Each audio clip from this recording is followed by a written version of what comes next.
Hello, hello. Hi, Bree. Hello, good morning. Good morning. I feel like the morning is like flying by. Oh, I agree with that 100%. It's cold, cold, cold. I know. It's like, I don't know what's happening here. I know we're in Georgia. The coldest it gets is like 50 degrees, but You know, now it's like 25. do you know when I first moved here, like it didn't get this cold. It like literally in, I want to say like 2006. I think at the most, like it probably was like 60 degrees. And then like we got rain, but we never really got like these like freezing temperatures. So like over time and obviously like with global warming and all that, things have changed. But I'm from Wisconsin where we get like tons of snow. Like they had their first snowfall like at the beginning of November, but typically like it'll snow between it can snow anywhere from like May on anywhere from like I want to say like September to like May. That's crazy. Yeah, so I moved away from that only to basically what am I doing here? Let me just exit out of that. Um, yeah, I moved away from that only to be back in it. I mean, thankfully we don't get like real snow. But yeah. Whew. Well, I would love for us to get snow this year, but we'll see what happens. Oh We'll goodness. see. I'm sure Uh, you don't feel the same way. I was stuck in Snowmageddon in 2014 and it was not wonderful. I actually worked in an office and I had to sleep in my desk for a day. And then I had to walk 280. I just determined that I was not staying in the office again because my car is only like front wheel drive. So even though I can drive in those elements, my car just would not go. So I had to spend the night in the office, right off like Interstate North Carolina. Golly. And I walked 6 miles down 285, the freeway, to get to get home. I was determined to get home. Golly. Yeah, you were one of those people that got straight. Oh, man. Yeah. Yeah. Poor thing. I was in college, so it hit pretty bad, but I was on campus, so it didn't really matter. So it didn't matter. Yeah, I walked up 285. I was like living by Perimeter Mall at the time. And Mm. I walked straight up 285, like literally on the highway because everybody was stuck. So yeah. Ooh. Yeah. Well, hopefully, if we get snow, it's not that again then. So we work from home, so I'm not opposed to snow as long as there's wine. Yeah, exactly. Hi, everybody. Thanks for listening to us. Hi, Lynn. I see Lynn has joined us.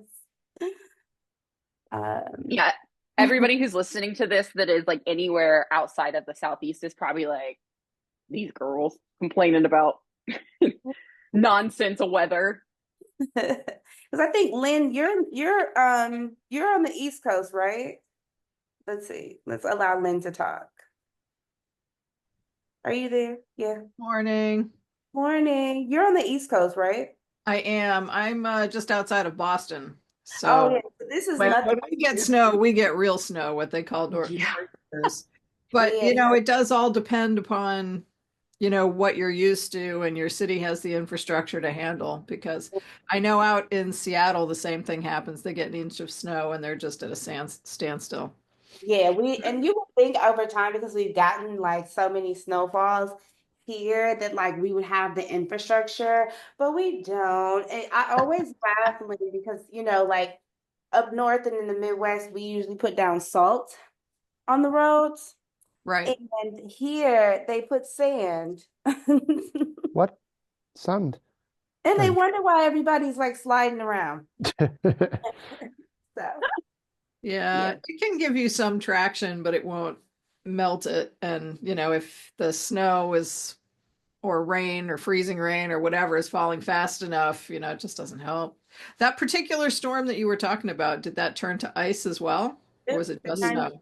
yep, it turned to ice because it wasn't shoveled, and people were determined to get home, so they were like, compounding on it, pressing down, and we all kind of like know how that goes, especially like the sticky wet stuff. Those stick like we know there's different types of snow, but that sticky wet stuff is like the stuff that you have to clean up immediately because if it sits there and then you get a freeze, like it's over. Yeah. Yeah. I remember hearing about that storm. That was a bad one. Yeah, it was ugly. It was ugly. And I said, hopefully never again. So I don't know. We keep having all these, once in a century kind of storms everywhere. True. Yeah, So true. yeah. I was looking at the Buffalo Bills and 49ers game, and the way that snow was like coming down during the game. Oh.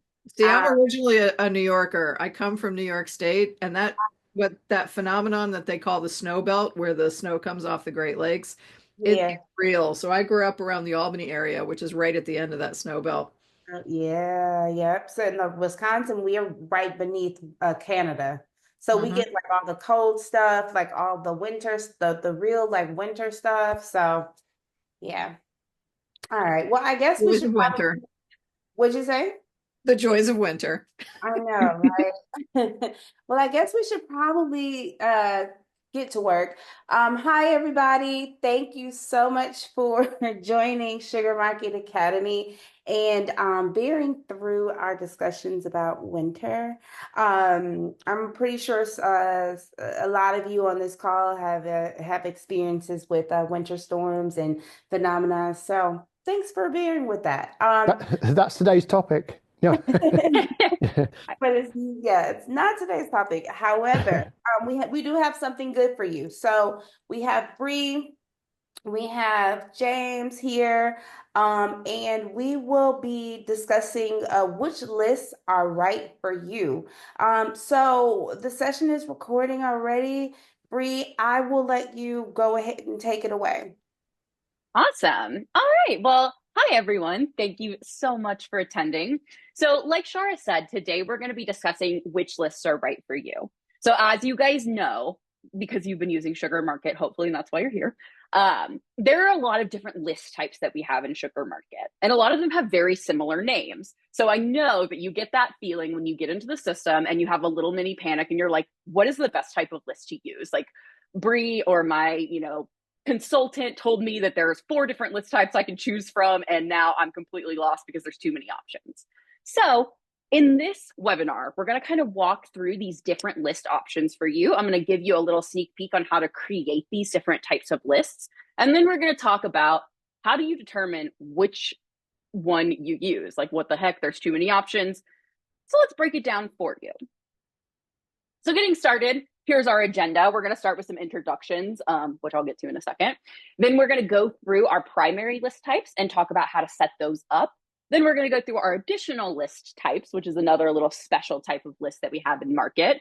And then we'll actually get to the meat of which list is right for you. I've got a fun little flow chart that I've got for you guys, and I'm going to share this deck with Shara as well, and she'll add that to Sugar U, so that you guys can go and reference this flowchart whenever you might need. So some information, some introduction type stuff. Like Shara said, I'm Bree. I am a marketing automation consultant here at Sugar Market. I've probably worked with a handful of you on this call, but if not, you'll get bored of me really quick. I'm just kidding. But I've been here for a hot minute now, and I eat, breathe, and sleep Sugar Market. So, if you have any questions, feel free to drop them in for us, and we can answer them once we get to the Q&A part of things. And then, of course, our lovely hostess, I guess you would call it hostess, is Shara, who puts together all of this very fun Sugar Market Academy type thing. Okay, so let's just jump straight into it. Let's talk about our list types. What types of lists can we have in Sugar Market? And these are going to be our primary list types. So these are the ones that if you're going through training, if you're looking online and trying to figure out which list you're working with, chances are you're choosing between these 4 lists. So we're going to walk through and give you a high-level overview and also a little bit of information about when you might use these lists.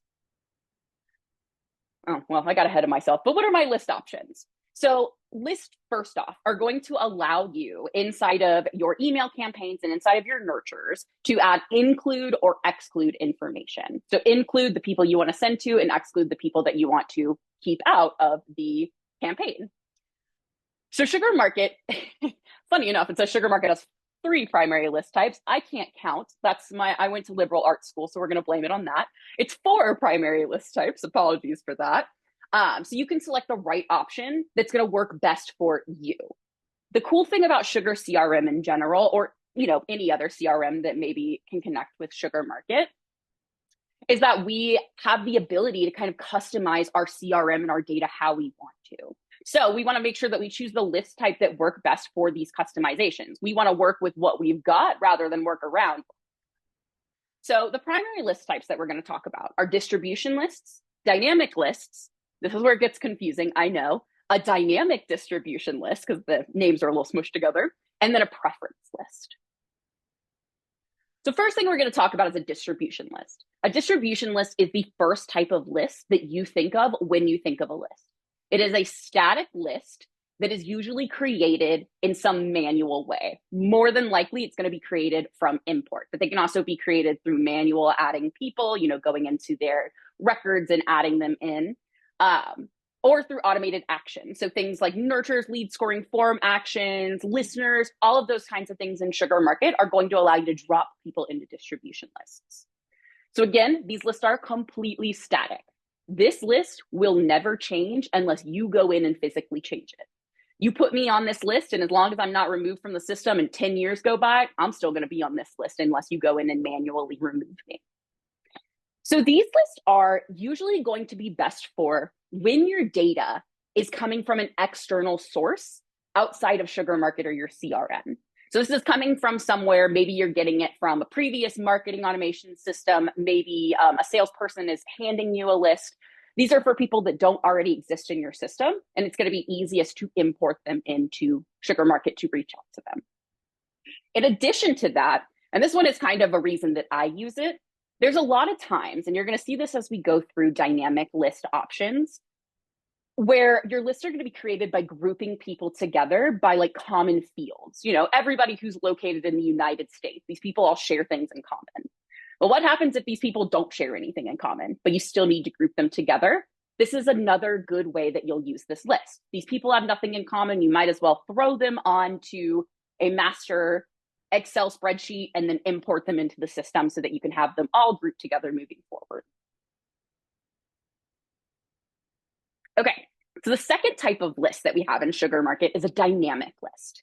So dynamic list is funny because it's actually not a list at all. These are actually reports that are created in Sugar Market, and they're formatted a certain way where it's going to allow us to use them as a list. So when you go into the list section in Sugar Market, you actually won't see these at all because, again, they're just reports. So these lists, unlike the distribution list, are constantly updating, hence the word dynamic, right?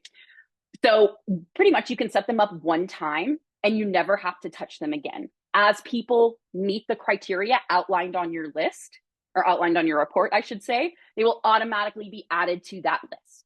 And as people no longer meet that criteria, they are then going to be removed from the list.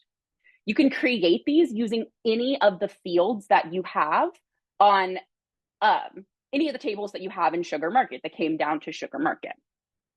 So if you have a field that's called, what's this person's favorite color of Hawaiian shirt, and you want to make a list of everyone whose favorite color of Hawaiian shirt is pink, you can use dynamic lists to do that. And like I said, it's constantly updating. So as new people come into the system and they decide, oh, my favorite color of Hawaiian shirt is pink, and we insert that information into the system, what's going to happen is they're automatically added to this dynamic list. And if I call you guys up one day and I say, hey, it's Bree, I've decided I'm not much of a pink gal anymore. I think I'm more of a yellow gal these days. And you update my information in your CRM or in Sugar Market to indicate that, I'm now going to be removed from this dynamic list. There's no monitoring involved. It's going to automatically do it for you. So these can be created through one of the report builders inside of Sugar Market. So there's 2 report builders. We're going to go over them in a minute. There is a guided report builder, and then there's also an advanced report builder that's a little more hands-off. So these lists are going to be best when you are segmenting your database based on criteria that you can find on the lead, the contact, or account tables, especially if that information is syncing into SugarMarket. Now, this information, as you guys know, when you connect SugarMarket with your CRM, the information on these tables, including any of your fields or your custom fields, are going to sync down to SugarMarket. It's one-to-one field mapping, right? So if I have what's your favorite color of Hawaiian shirt in Sugar CRM, I have what's your favorite color of Hawaiian shirt in SugarMarket, along with all of the data. So this is going to be really good for these purposes because it updates a lot quicker than you would need. The sync runs every 10 minutes, which means that if I update Bree's information in Sugar CRM and, update her to have her favorite color of Hawaiian, it's weird talking about myself in third person, update it to have my favorite color of Hawaiian shirt be yellow, within 10 minutes, I'll be removed from this list. Another reason that people would use this is a lot of times we have users that are the primary users in market that actually don't have access to the CRM. They kind of stay in their own marketing realm. This is going to allow them to segment their databases without even having to have access to the CRM. Okay, then we have dynamic distribution lists. So this is a wordy slide, so apologies up front. So a dynamic distribution list. As we talked about with the dynamic lists, those you're able to access any of the information in SugarMarket, which is primarily going to be information on, again, your leads tables, your contacts tables, your accounts tables, and maybe your opportunities tables if you're bringing that information down to SugarMarket. However, anything else that's in your CRM that is not on one of those tables, SugarMarket can't see it. Any custom module, SugarMarket can't even see it. Basically, to it, it doesn't exist. And sometimes that's not super helpful if you're trying to segment people based off of information that you can't have in SugarMarket. So we have a dynamic distribution list to solve that issue. Now, a dynamic distribution list, before we get further into this is only available for customers who have Sugar CRM and SugarMarket and they are connected together. Unfortunately, if you have a different CRM, dynamic distribution lists are not available. So these dynamic distribution lists allow you to actually create a report inside of Sugar CRM using any of the tables that you want. You've got custom modules you want to reference, go ahead, segment your database based on that information. Then you have the ability to sync the results of this report that you created into the CRM and sync them down into SugarMarket as a dynamic list. So basically, these people are going to be segmented and living in a list in market. And much like our dynamic lists, these are going to be constantly updating as well.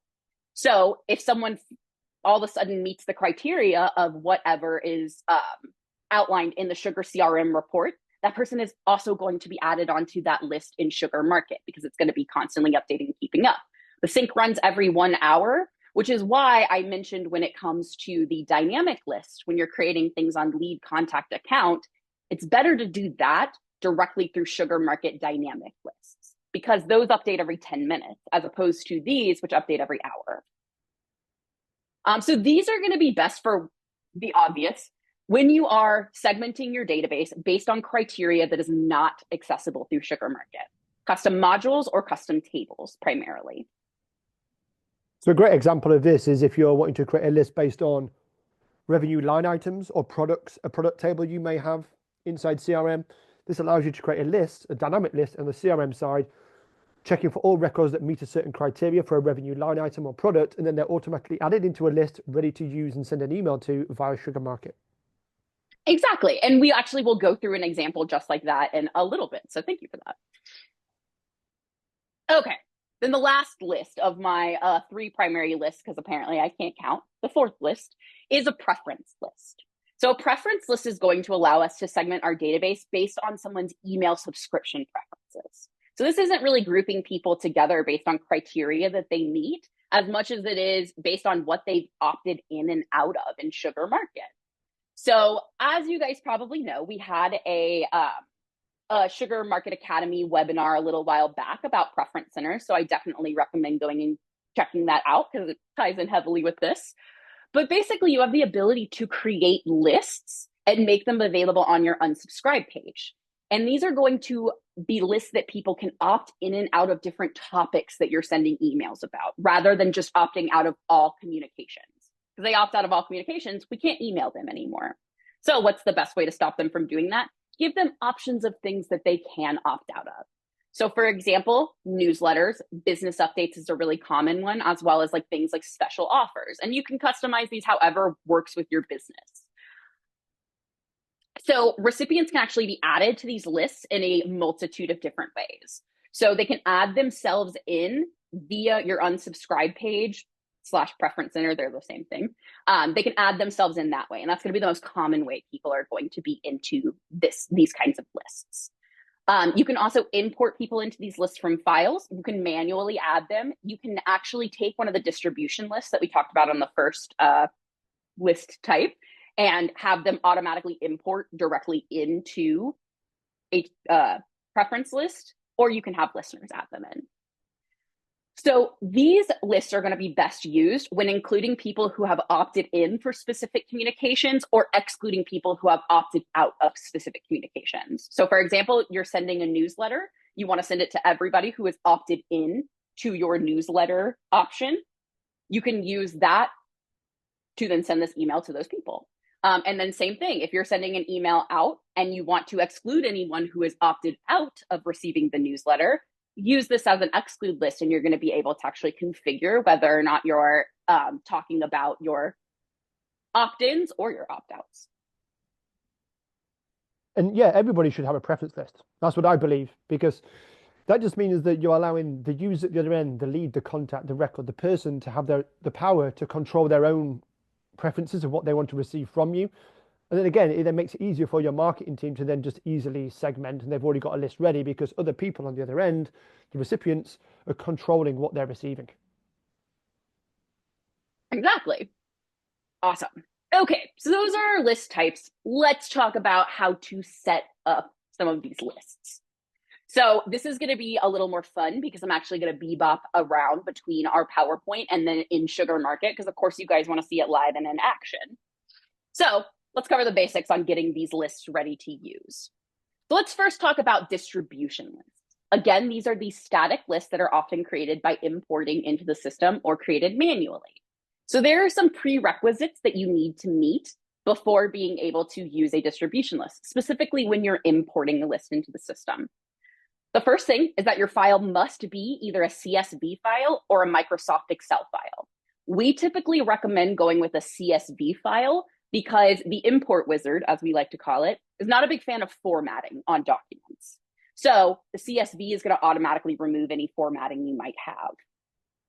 The file should be smaller than 25 MB, so just keep that in mind.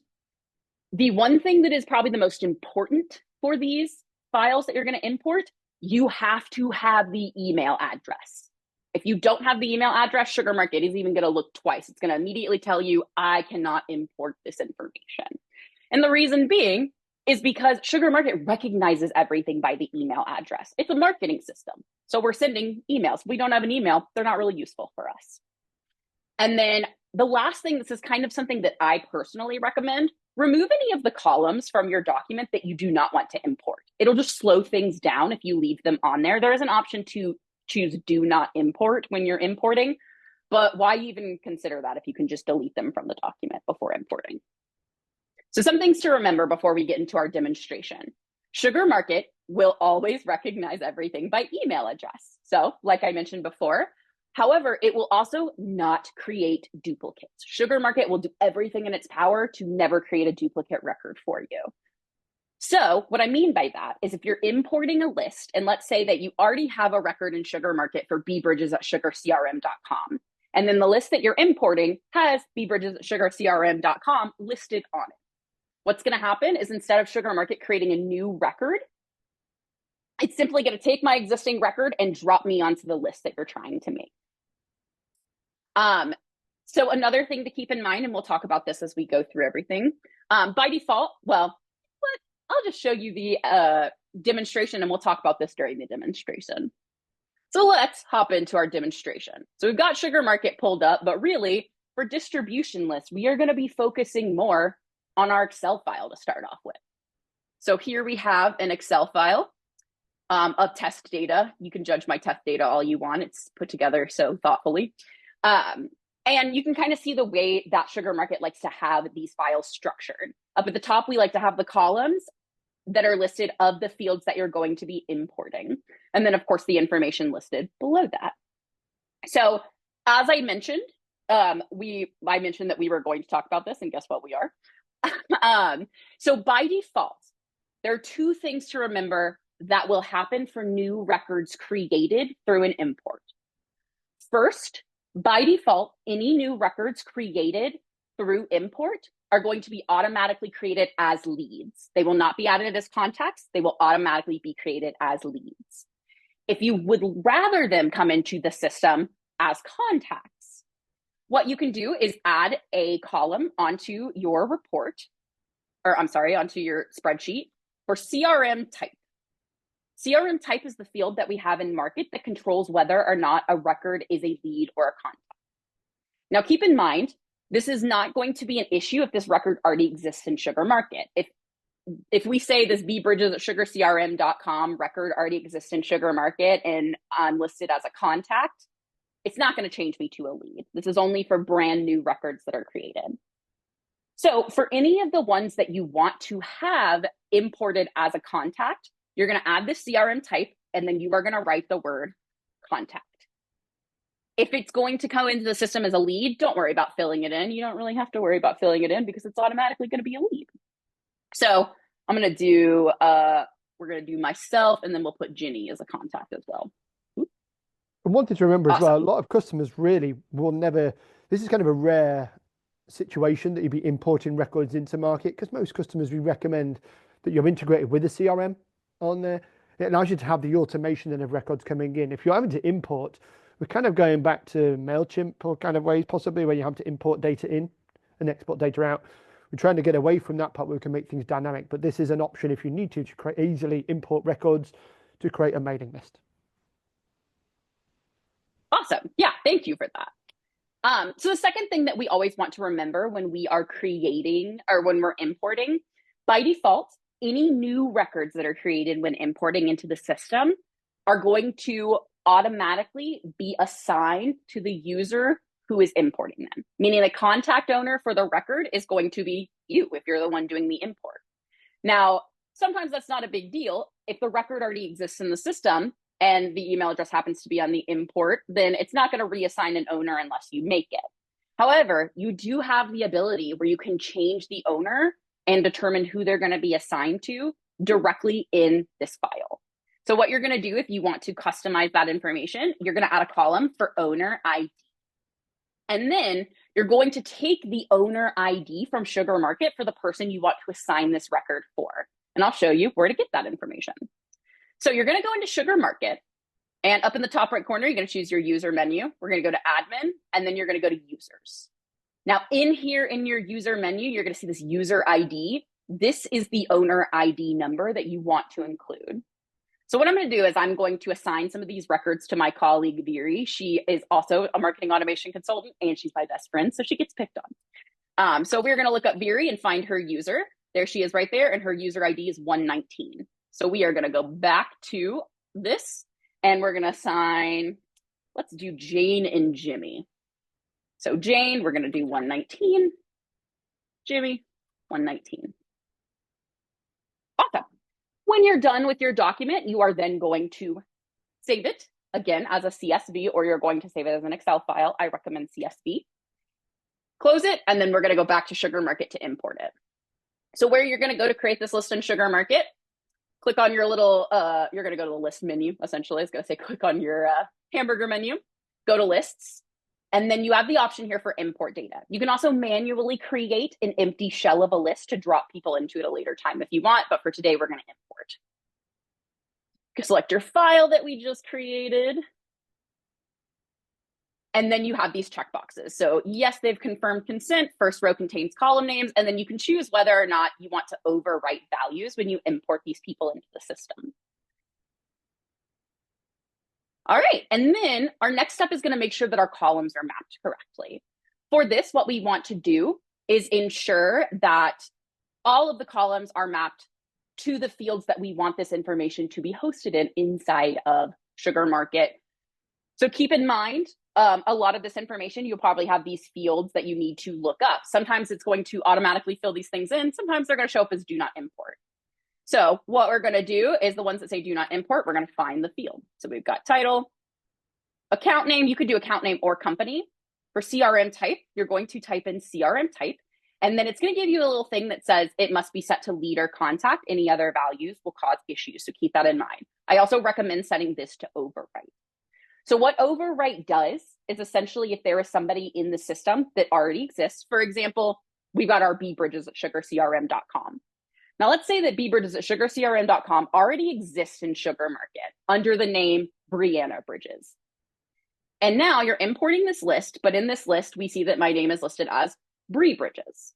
If you have overwrite turned on for first name, what's going to happen is it's going to match up with my existing record, and it's going to overwrite my first name. It's going to change it from Brianna to Bree because you chose to overwrite that information. Now, keep in mind, if you are connected to a CRM and this record also exists in your CRM, what's going to happen is the next time that record is updated in the CRM, it's likely going to change the name back to what it originally was because whatever the CRM says goes. And when you make updates in Market, there has to be a push action back.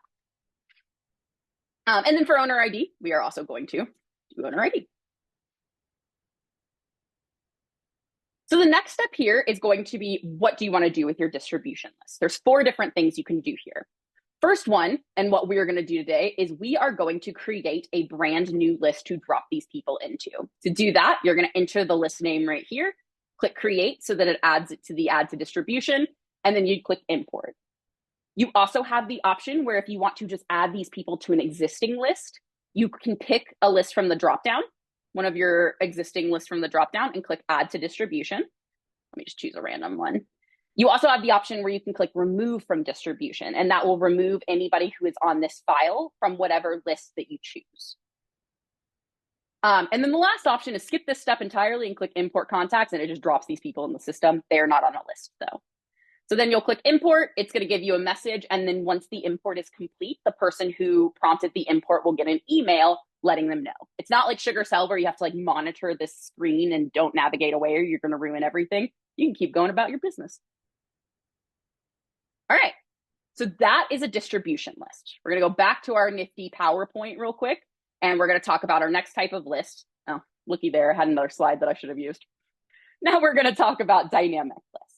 So as I mentioned, dynamic lists are going to be those dynamically changing lists that are created through the Sugar Market report filter. So an important thing to remember, and I'm skipping ahead of myself, is that all dynamic lists are reports, but not all reports are dynamic lists. So there's certain things that you have to configure in the report you're creating in Sugar Market to ensure that this works as a dynamic list. Otherwise, it's just a report. You just got this report sitting in the system that you can't use as a list. So some of the prerequisites. If you're using the advanced report builder, which I'll show you that in a second, the report table must include contacts. It has to have contacts. That includes contacts and leads. So keep that in mind. But we have to be talking about an individual person. So we can't email a company, right? Like we can't just email Walmart. I mean, we could, but technically there's still a person that's going to be answering that. So keep that in mind. We have to have an individual. And then the following columns have to be present on your report in order for this to be used as a dynamic list. And these are contacts.email and contacts.contact ID. If these are not present, this will not work as a list. They do not have to be in a specific order. They just have to be on the report. And then again, some things to remember. It's some of the things I've already pretty much mentioned. All dynamic lists are reports. The contacts table includes both contacts and leads in Sugar Market. So when you're using contacts, it's contacts and leads. And it's distinguished by that CRM type field that we talked about. And then include columns for the fields that you're filtering off of so you can check your work as you go. Now, let's do a little demonstration of this one.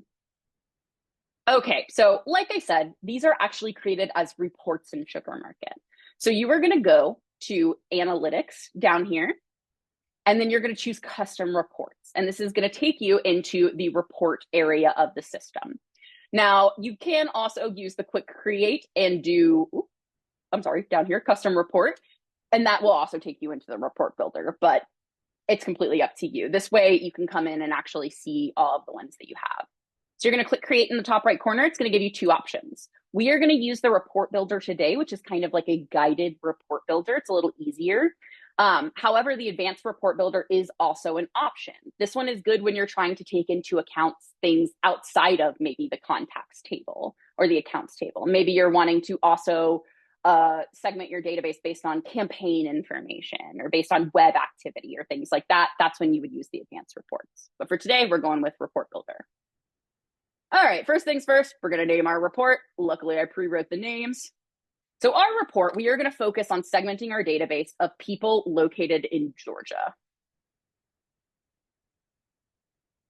It won't let me write the last A.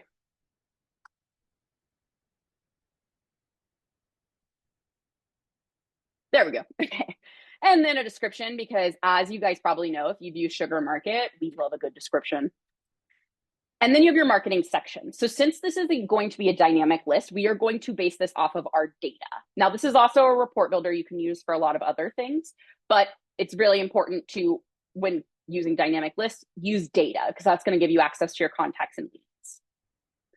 Now, then you choose a report category. So you want to stay away from accounts, because again, we're mailing people at accounts. We're not mailing individual accounts themselves. We can't mail to a company. It's not a person. So I recommend just going with the blank contacts. You can also do any of these other options, but contacts is going to be the way to go for the most part when you're just doing basic segmentation. And then a folder, because as you guys probably know, the only thing we love more than a description in Sugar Market is a folder. Okay, so now we are going to add our columns. Now, again, this is actually a report, so you can add whatever columns you want to. This is just the information you want to see on the report. But if you remember, there are two things that you have to have. I will drill this into your head. If you do not have these fields, this will not work. So they are contacts.email. And it's going to be this top one right. Oops, not that one. I highlighted both of them. It's going to be this top one right here. When in doubt, look for the capitalized one. You're going to be like, oh, that's the one Bree said. And then you're going to do contacts.contactID, which you can find by typing contact ID. And again, it gives you a few options when you do that. If you're looking at this and you're like, what the heck is Hoover's contact ID? What is Jigsaw contact ID? That's not the right option. You don't know what it is. That's not the right option. Go with contact ID. That is the one you're going to always use.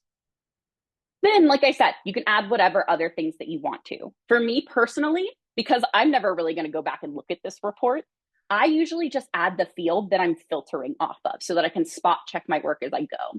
So for me, I'm doing people located in Georgia. So I'm going to add the field for mailing state. And mailing state is going to allow me to see this info. Oops, sorry, my little bar moved to the bottom. Okay, and then again, like I said, add anything else that you want to. It's going to prompt you to choose your contact type. This is going to allow you to say, okay, well, do I want to send to, or do I want to see all of the results or just contacts or just leads? In this case, we're going to do all. And then it's going to prompt you to choose a specific user. What this is going to do is it's going to only show you results that the contact owner is this particular user. Now, I don't need this information, but it's still going to require it. So what I say to do, choose it for right now. And then when we go in and build the filters on the report, you can remove this filter. And you'll click build report.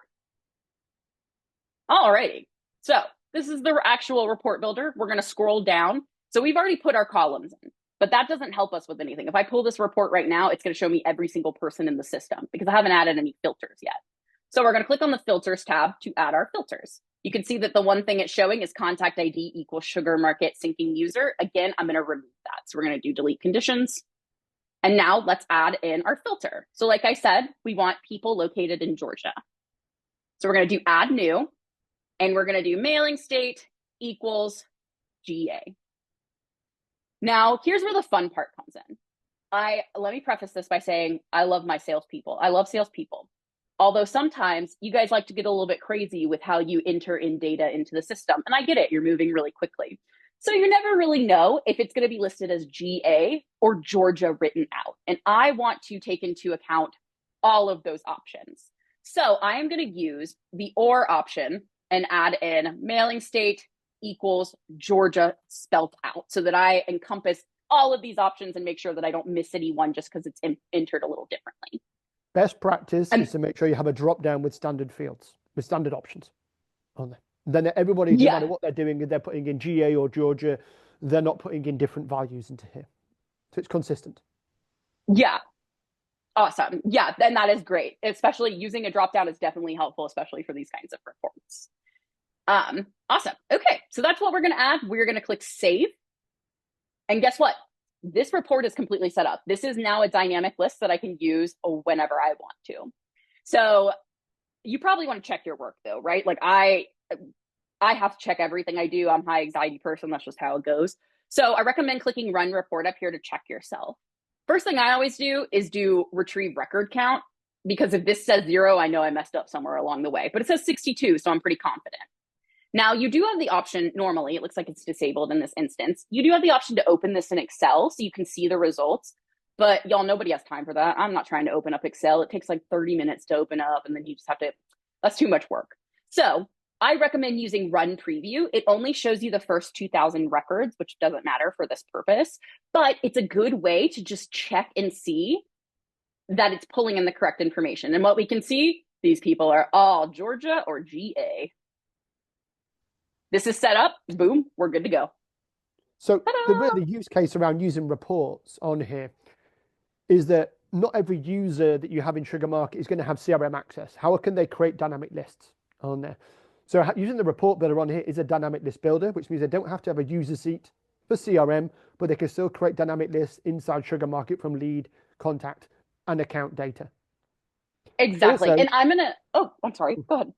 No, I was just going to say, earlier today, I built a report like this for web activity. So they wanted to use a mailing list for anybody who'd been to a web page that contained the word France in there. And then what I did is I looked from the web URL path on there, put in every URL that had France in the URL on there. So that was a mailing list then for all leads that have been to the website within the past month with the word France in there. So that's what it allows you to do. I will add to that as well. A reason that I always recommend using dynamic lists is I do recommend using them when you're just segmenting based off of information on the lead, the contact, or the account. Even if you have access to the CRM, these update a little bit quicker, and it also doesn't take as much effort for the system to sync them because it's not syncing a full list down, and they update every 10 minutes. I recommend saving the next type of list for those lists that you just can't segment directly in Sugarmarket. So that's my general rule of thumb with it as well. But I do want to show you guys this real quick. So I get questions a lot that are like, hey, when I create these lists and I'm in my email builder and we're in our recipients, where do I find it? Because if you see, we don't see those people located in Georgia. They're not in here. So what you're going to do is you're going to change your list type up here at the top, choose reports, and there you go. It's going to be under the reports option. Perfect. Okay, so let's go back to our PowerPoint. Third type of list that we have. Now, this is always so confusing for people due to the fact that it is named dynamic distribution list. And we're basically combining two different list names together, right? We have distribution, we have dynamic, now we have dynamic distribution list. If it helps, I refer to these as DDLs because it helps me with not having to say 3 different things. So again, this is the type of list that is going to allow us to create a report inside of Sugar CRM and sync it down to Sugarmarket as a dynamic list. Now, there are some prerequisites that have to be met with this, and I will go through a lot of them as I show you how to set this up. The biggest one is that your Sugarmarket instance must be connected to a Sugar CRM instance that is version 11.0.2 or later. It can't be anything earlier than that. If you're on one of the old Sugar instances, I guess, if you're on one of the old versions, that's the word I'm looking for, then get to upgrading that baby so you can use these lists. You also must have the following CRM sync settings enabled for Sugarmarket. You must have pulling leads and pulling contacts so that it can pull information over for this. You also must have credentials for a Sugar CRM user. If you are one of those people that doesn't have a user in Sugar CRM, you might need to tap into somebody else for assistance with this one. These will be used to sync the results to market. So basically that user information you enter is going to log in and bring that info down. So you have to have that. And then there's a couple columns that we have to also have present on this report in Sugar CRM, or it will not allow us to bring it as a dynamic distribution list. So these are contacts or leads if you're using leads, ID, and then also the email address. And the email address is actually on a separate table, which I'll show you guys in a minute. Another thing that's super weird about this is you have to write the column name as email address. It cannot be email, it won't work. I spent a long time doing this with, like, trying to troubleshoot this with a customer because they are Swedish and it was written in Swedish. And we were trying to figure out why the heck would it not sync? And it's because the system would not recognize it because of that. So keep that in mind.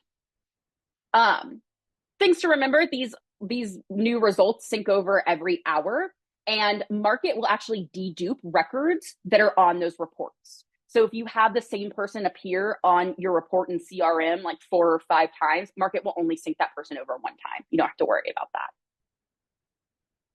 All right, let's go into that demonstration. So for this demonstration, I'm actually going to need to use my Sugar CRM sandbox. Now, the first thing you're going to do is you're going to create your report in the CRM. For the sake of time, I'm not going to fully create this report with you guys because, again, we're running out of time. I talk a lot, so I want to make sure we get through everything.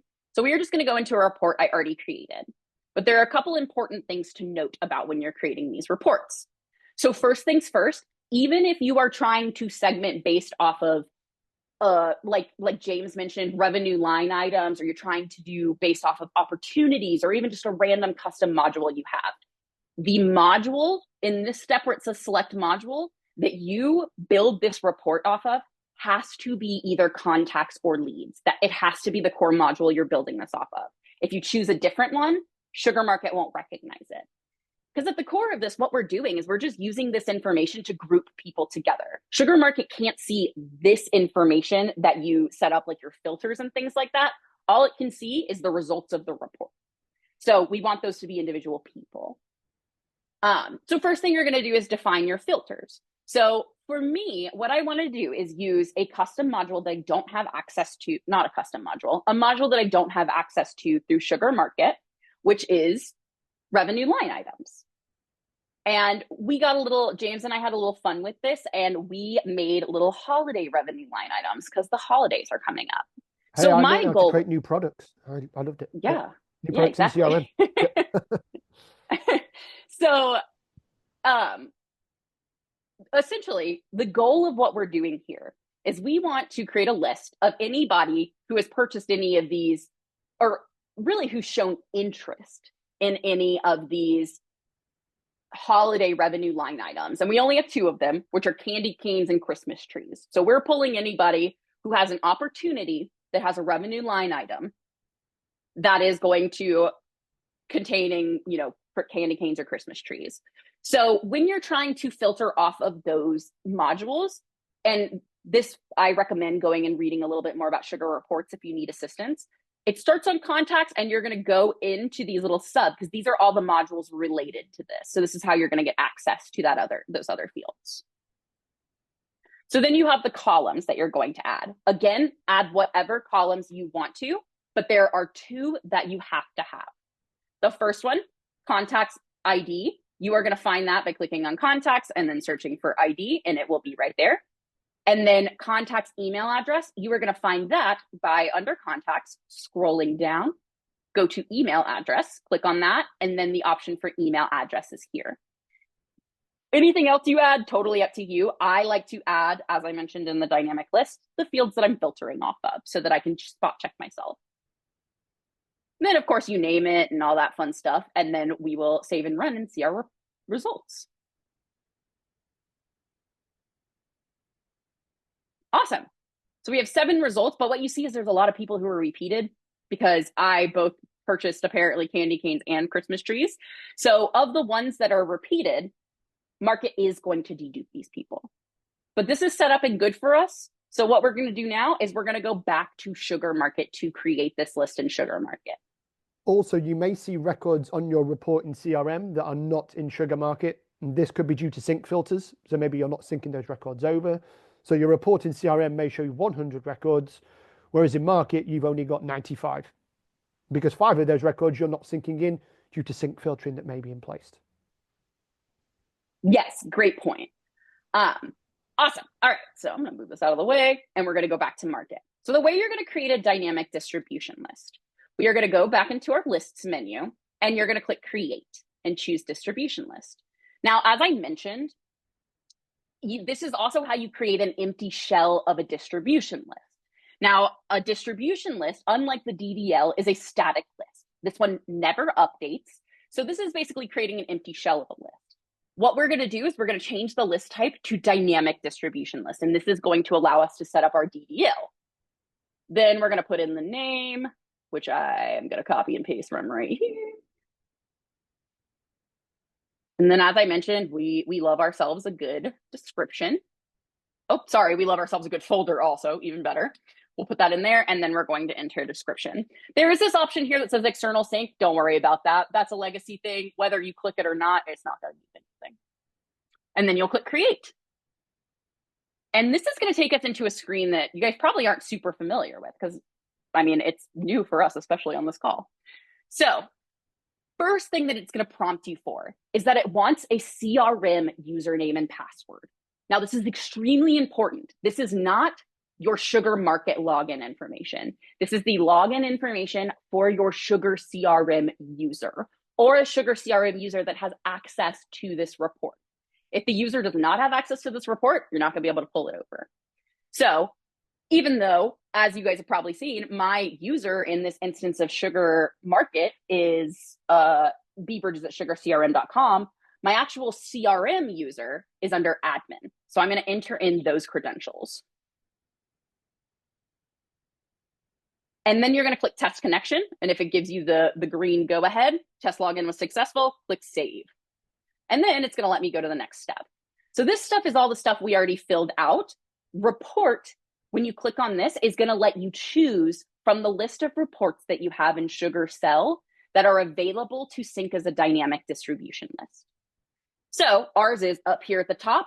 If you don't see your report on here, please make sure the prerequisites are met and that it is built on the core module the report is built on is leader contacts. Those are the #1 reasons why you're not seeing this information. So we're going to choose that. We're going to click Save, and then we're going to click Preview. Preview is just going to let me look and see, and I can spot check myself. So it should be Beery, James, Bree, and James. Oop. Well, I don't have Sugar CRM open anymore, but I know this is correct because I tested it before. But it's just a good way to spot check. So once that, you verified everything, we're going to scroll to the next part. And we have this option here for auto update. If you choose auto update, this list is going to check every hour to see if anybody new is on that report in Sugar CRM. And if they are, it's going to add them to this list in Sugar Market. Again, dynamically. If you don't have auto update checked and you click sync now, what's going to happen is this report is going to sync into Sugar Market as a list one time. It is not going to be dynamic. It's only the results that were on that list at that time.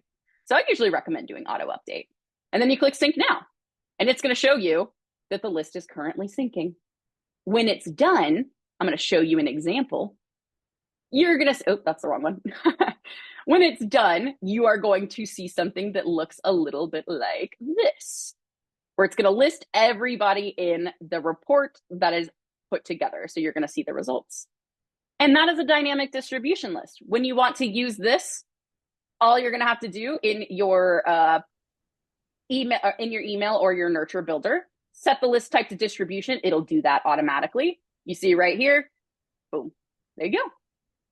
Quick check for you, Bree. You've got 10 minutes to show preference lists and how to add lists on the email. Just so you know. Oh my gosh.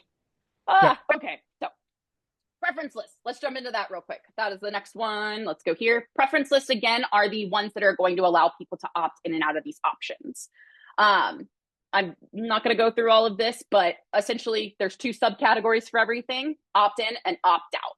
People unsubscribe from all communications, doesn't matter what preference list they're on. they are going to not receive the email. So preference is going to allow them to pick and choose what they want to receive. So the way you're going to use these in Market is you're going to go into your lists menu and then choose preference on the side. Then you're going to have the option where you can create your new preference list. So we will create this one. We are going to call this Sugar Market Academy updates. Let's say we want to give people the option to opt in and out of Sugar Market Academy updates. Then when we create this, you're going to see in here, it gives me the option to add people into this. I can add them manually, import from an existing list, or import from an external file. And then I'm also going to have the ability where I can add this to my preference center so people can opt in and out themselves. To do that, on the main preference list page, click Edit Preference List. It's going to take you into your preference center. You can, again, design this, make it look however you want. Go to Preference Lists, click Add New List, and it's going to let you choose the list that you want to add in here.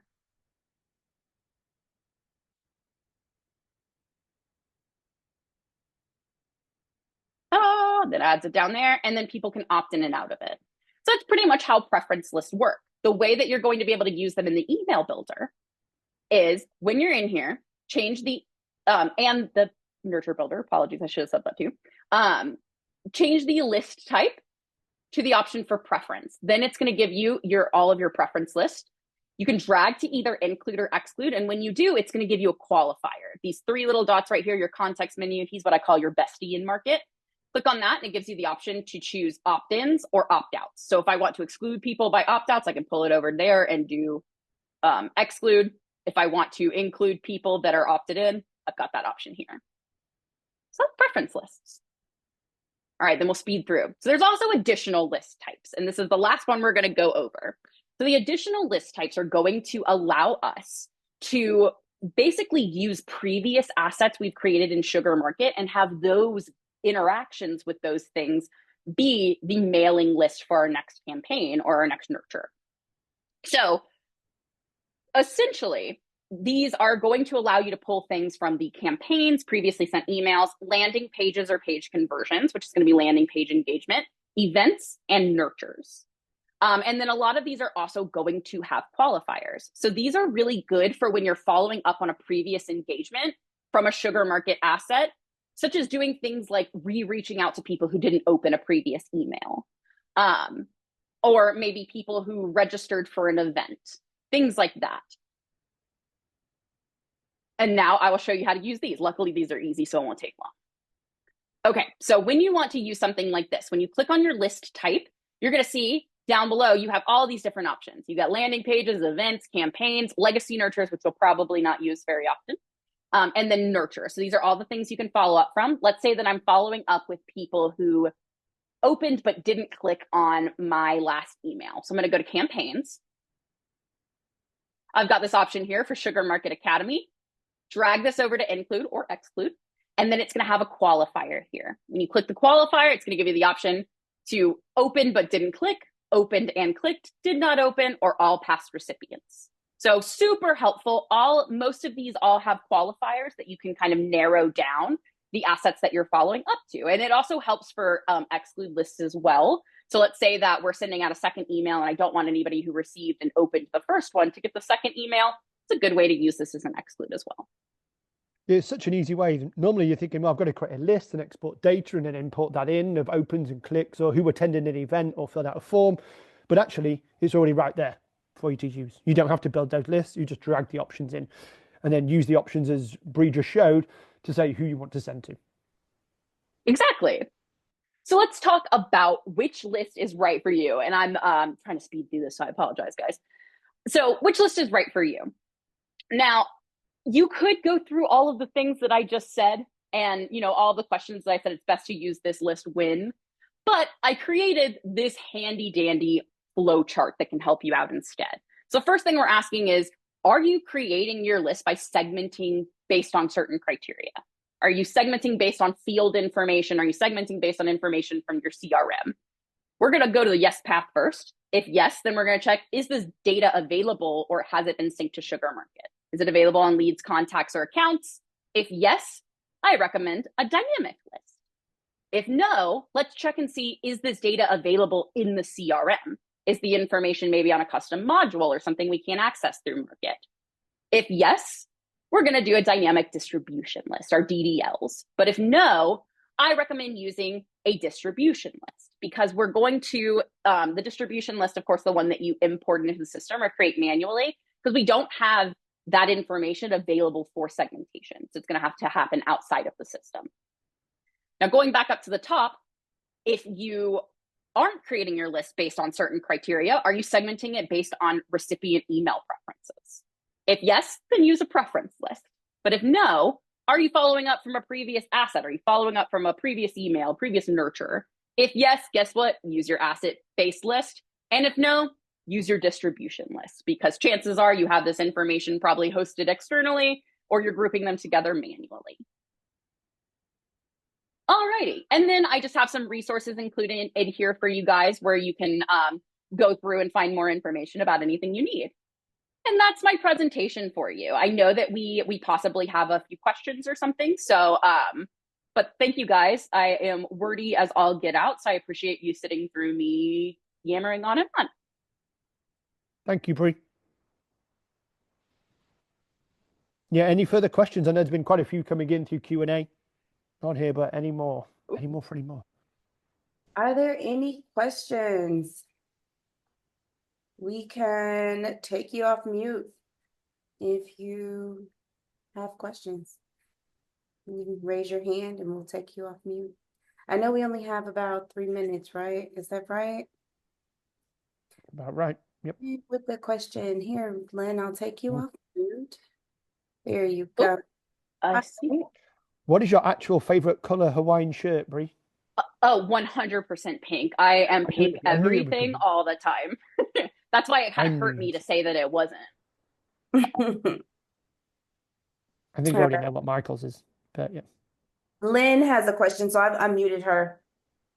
Just a comment mostly. As you went through your import to a regular standard distribution list, if you're able to bounce back to that screen with the 3 check boxes, and that bottom one says something along the lines of, I forget exactly what it says, but basically the I'm sorry. The option to overwrite all fields. So you didn't check it on this one, but I really strongly recommend it. Being a member of the support team, that is something that we run into, that sometimes Sugar Market admins don't realize that they need to use that option to make sure that they're not creating additional records. So to avoid creating duplicate leads or duplicate records in general, make sure to use that checkbox. Yes. And on top of that, if you for some reason don't use that checkbox, what I will say is, even if you don't overwrite any other information, and hold on, of course, I got to get back to the import screen. And there we go. That's this. Yes. So even if you don't click this lets you pick and choose what you want to overwrite on the next step. Under any circumstances, do not uncheck email. Even if you don't want to overwrite anything else, that will create duplicates. We always want email checked, because that is then going to allow us to not create duplicates. But like Lynn said, it's always super helpful to go ahead and overwrite all of it, because even if you overwrite the information and the record already exists in the CRM, it'll just rechange it back in the end anyways. So.